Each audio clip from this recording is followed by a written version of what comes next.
So what kind of nightmares are we going to see? Well, let's talk of some horror story. First of all, mobile threats are going to continue. You're going to have malware, you're going to have social engineering attacks.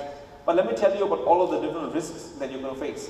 First of all, your employees are going to have devices. How many of you have employees? Trust me, if you don't raise your hand, you won't benefit. Okay? How many of you have employees with their own devices?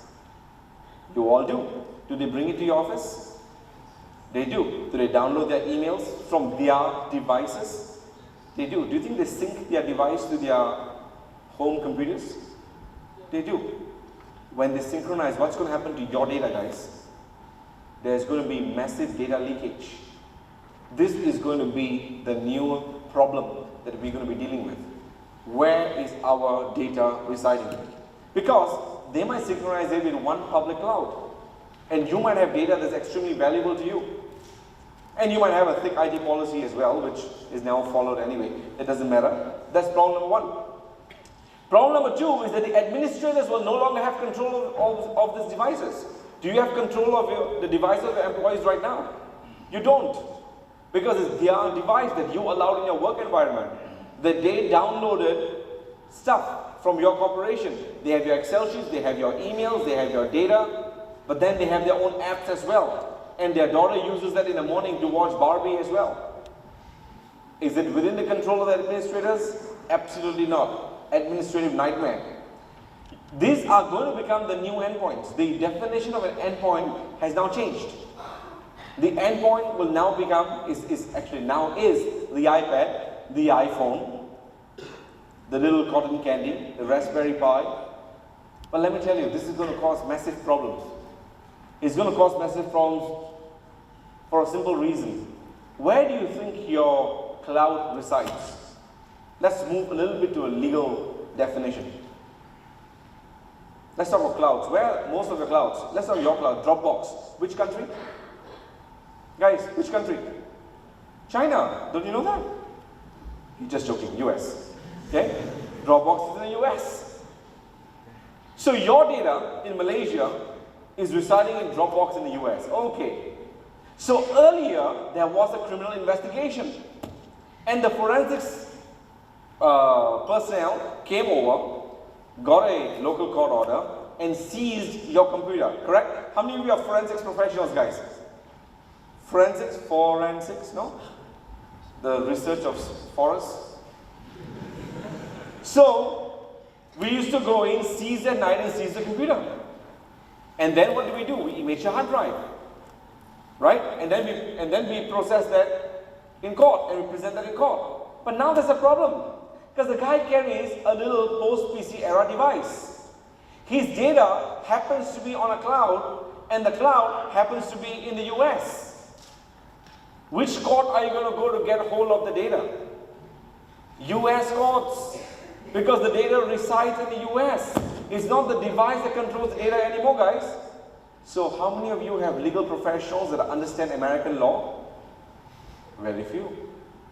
How cheap is American law? Ever watch LA Law? They charge you by the hour.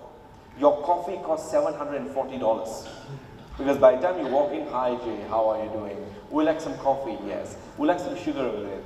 Maybe one or two.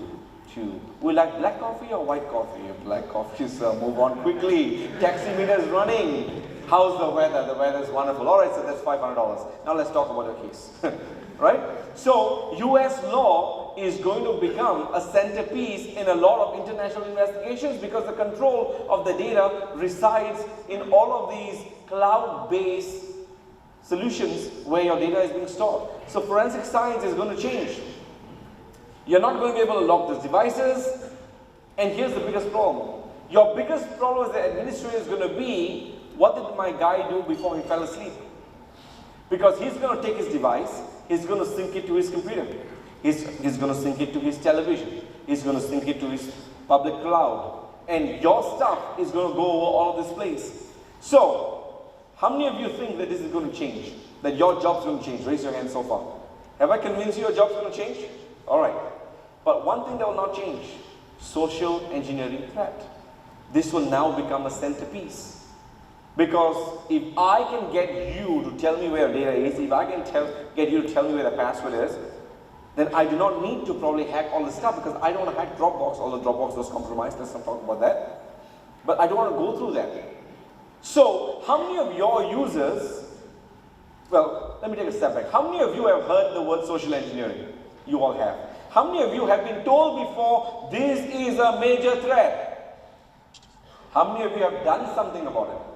How many of you have called all your employees, had your Monday briefings to talk about social engineering? How many of you have created your educational program and drill it down on a weekly basis and say, guys, each time you come into my organization, let me remind you, this is going to be the new battleground. How many? Let me tell you, some. Very little, few people. But we all know about it. Some of you even talk about it. I am a social engineering speaker.